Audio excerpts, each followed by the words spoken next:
ice mountains occur. Now this is all geology.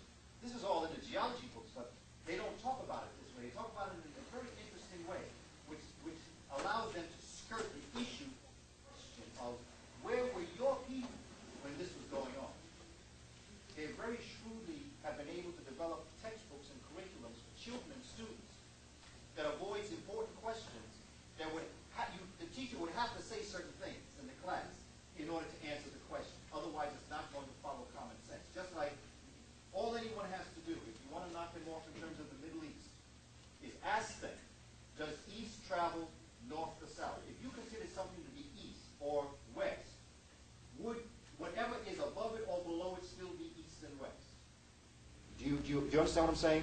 Like if you're talking about Middle America, Middle America is middle whether it is in the northern part of the United States or in the southern parts of the United States. It's still in the middle of the United States.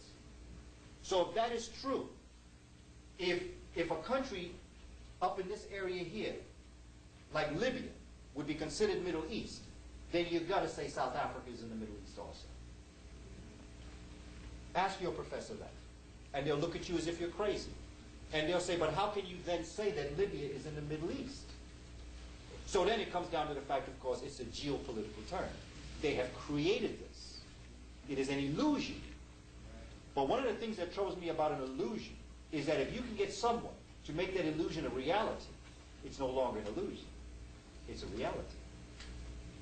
So many of us as people on this planet, and this is what many of the peoples within the Moorish Science Temple are saying, is we are walking around allowing people to call us things that we're not.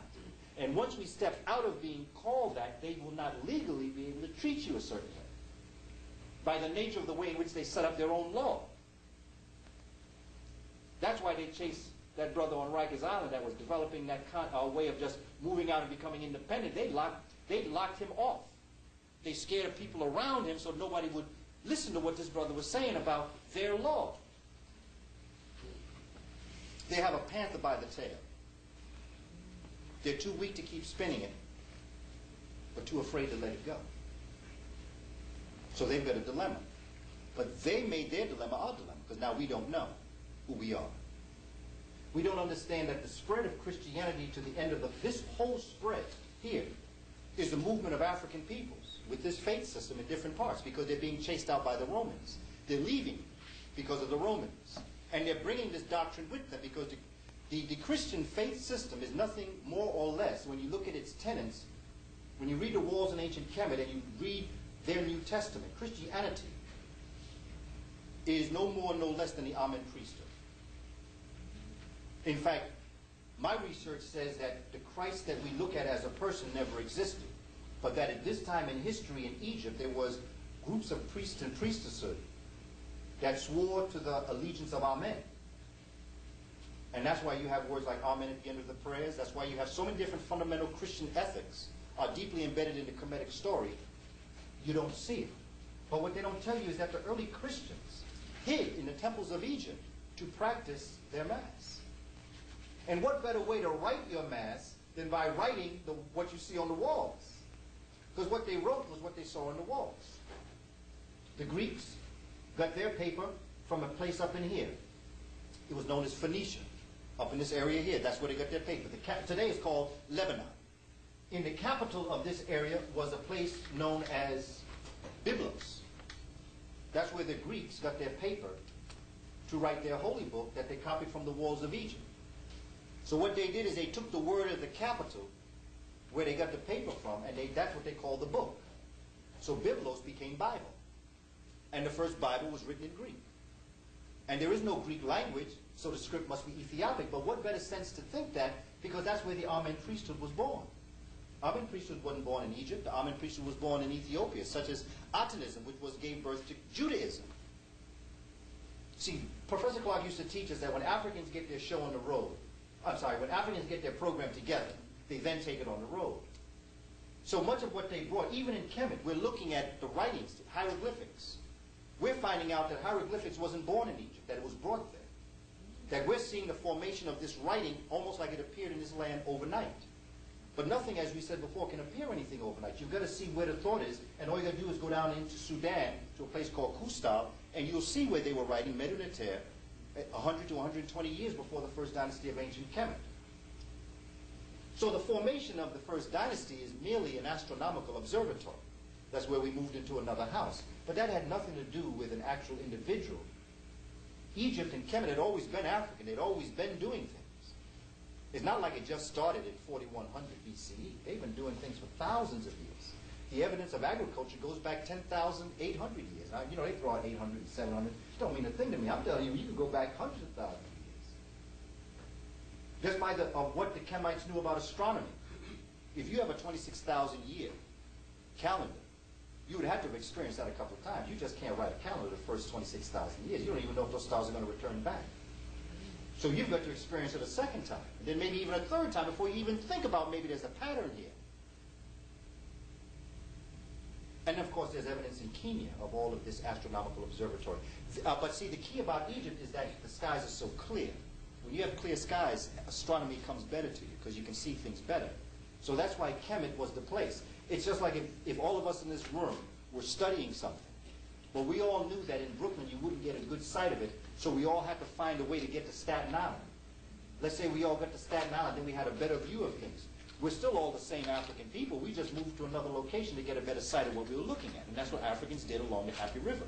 They moved along the river in order to get a better sight of the skies. And because of the heavy monsoons and the rains in the central or the inner Africa, they never were able to get good sight, so they moved to where they could, and Kemet was the place. It was only natural. But the same people that were down here were the same people that came up here. The evidence of it is that there's no evidence of this up here. You've got to show me evidence here. You've got to show me something that would lead you to go there. You just can't show me overnight. That's a miracle. I believe in miracles, but not those kind. So the spread of Christianity in the 4th century saw all of this area become Christian. But once again, what are you looking at? You're looking at everything centered on Africa. It was born here. The language came out of here. Africa. The northeastern part of Africa. All of this would have been, throughout ancient times, would have been African. Because remember, when as Africans first moved out, the first places they would have hit were all of the coasts of wherever their surrounding area was. So you have a history of African folk in this area, where they were African folk living for thousands of years as African people. No Europeans existed on the planet at this time. Europeans did not exist. They just were not there. Nor did the Ice Age occur yet, so you did not have that cold. This was known as the interstadium, between the Riss, R-I-S-S, and you had the Gunz, the Mindel, the Riss, and the Worm glaciation. The only reason why we as a human family have to be concerned about the Worm is because that's the only time when humans had moved out, Africans had moved out into the world. The other three, Africans, as we see our research so far, we do not see Africans in this part of the world. Again, that can all change, because nothing I say here is written in stone. What I do know is that research shows us this. But what I'm saying is that our great-grandchildren's great-grandchildren will get a better handle of this. And this is why it's important to have this in our schools. So the spread of Christianity to the 4th century is important here because when you look at Kemet, Inner Africa, as we did in the beginning, you then go up to Kemet, which is the mouthpiece for the inner African mind. You then go to Greeks. You then go to Romans. You went to the Byzantium. Now we're looking at the 4th century. So you see, chronologically, we have accounted for everything that has occurred since we as conscious people could speak on that. Okay? Now, along with looking at Christianity from its inception, or the 00 mark, to the 4th century, or 400 AD, we then move to another area which is important.